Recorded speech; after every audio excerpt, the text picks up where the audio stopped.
Hi, everyone. Welcome to our market update. I'm in San Diego. This guy over here, or that guy over there, is in Las Vegas. Vegas, baby. You know I'm what's not a in Vegas. crapshoot? But last night there was a lot of crapshoots at the crap table, and I didn't crap out. I actually started with $200, and I left with $350. Well, so this episode right here, we're gonna do a lot of fun stuff. All right. We always try to do fun stuff, and if you guys follow myself, my team on social media, we had this over the weekend. A little client event, client appreciation. And before that, we had a little raffle where you can win earbuds, homemade cornhole boards with bags, and premium Padre tickets. All right. Now, I thought you were going to say that you made homemade like earbuds, like what you put in your ears, and I was thinking, not a good idea. No homemade. So what I'm going to do is throughout this, we have some of the prizes we already given away, but we're going to auction off, right? The people that entered in for the premium Padre tickets, the cornhole table, bags and boards, and earbuds. All right. So how it's going to go is based off the order that you win. You can basically pick any of the three items. So I'm going to pick one at random.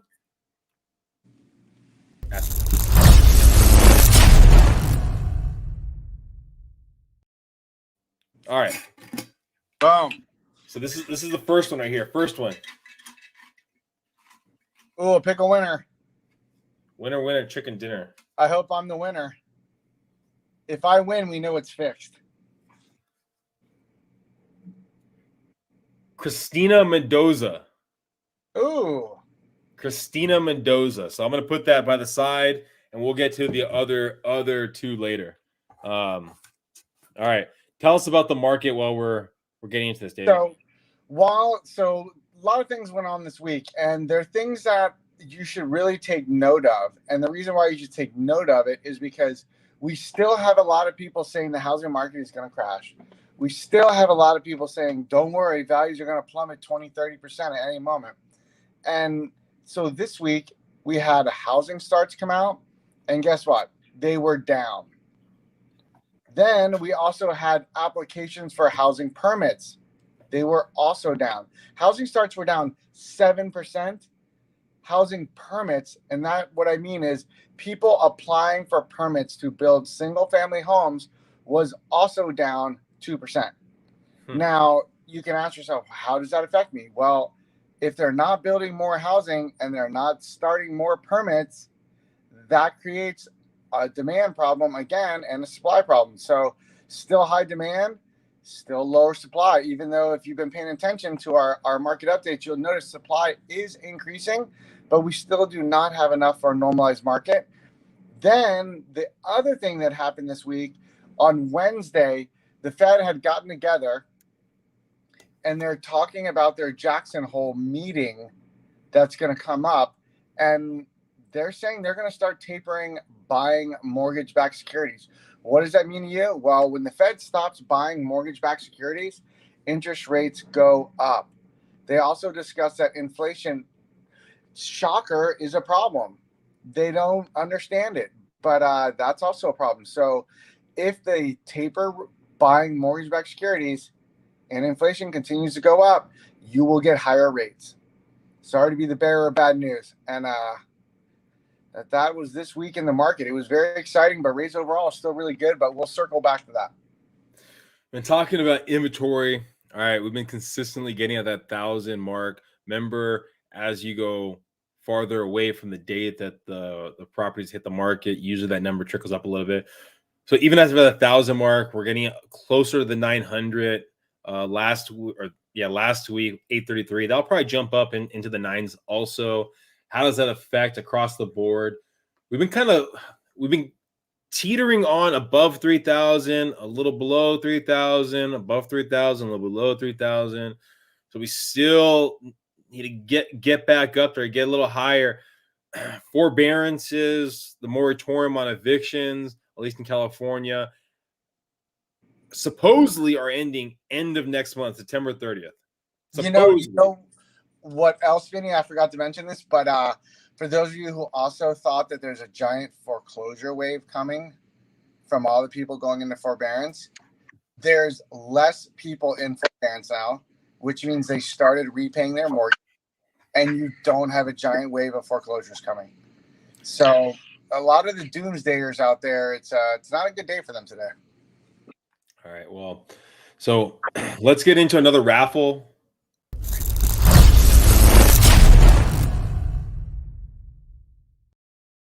I'm gonna shake it one more time. Shake it one more time.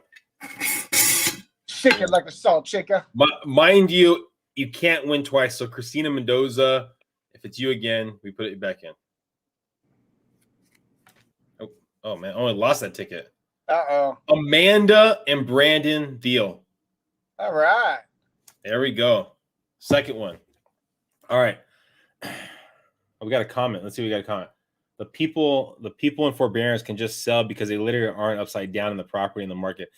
Yeah, that's the big thing right now. People in forbearance, once we start getting NODs back, notice of defaults back, those people, I mean, they should have equity in the property unless they've taken out massive loans on the property. They should have equity in the property. Again, the market doesn't look like it's going to be dropping anytime soon. We need the market to drop, and then we would need these forbearance to play a factor. But yeah, for the most part, it's Emmanuel. It's those people coming to the realization that the best bet for them is to sell. Now, coming to that realization can be difficult for some people, where they want to try to keep it as long as possible, and they'll fight tooth and nail, talk to the wrong people to keep their property for an extended period of time.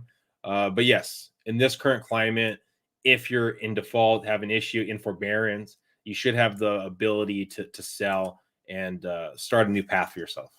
You know, Vinny, that with you saying that, that's a interesting point you brought up. Is what is the average market time now? Have you looked? Is market time increasing? Yeah, it's increasing a tad bit, nothing drastic. I looked at it, I think last week or the week before, but it is increasing. Huh. What is it at right now? Your average market time? Because a lot of the deals I'm still closing, everyone comes to you and wants you to close in 17 days or 21 days or less. That is days on market has been at let's see. Days on market has been 18 days. 18 days. That's up. Oh, here you go. No, see, I'm doing a median. It's 9 days median. The average was the one that dropped it up. But yeah, 9 days. It's jumped up from 8 days. So it's going up a little bit. Nothing drastic, but it has been going up a little bit. All right. Let's get the 9 days that means the property was put onto the market and is sold within 9 days. That is very fast.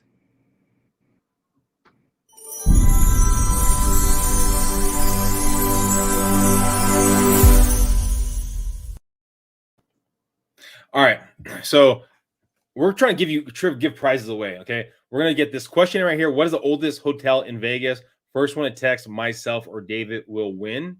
Okay, what is the oldest hotel in Las Vegas? And that hotel.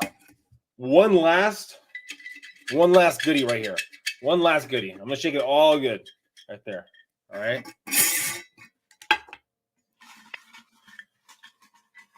Pick a winner. Pick a winner.